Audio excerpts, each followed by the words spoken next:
Се одбележа годишнината на постоење на најстариот универзитет во Северна Македонија Свети Кирил и Методи, односно мисионерите на старословенскиот јазик, со свежот свеќе на споменикот на универзитетот, кои ги има ликовите на познатите просветители Кирил и Методи.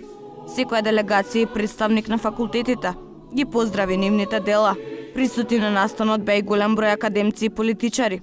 Министерот на здравство Венко Филипче беше еден од првите кој положи свежот цвеќе на споменикот, а по него следува и делегациите.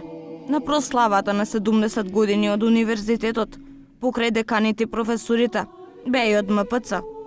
Предводени од поглаварот архиепископот Охридски Македонски господин Стефан.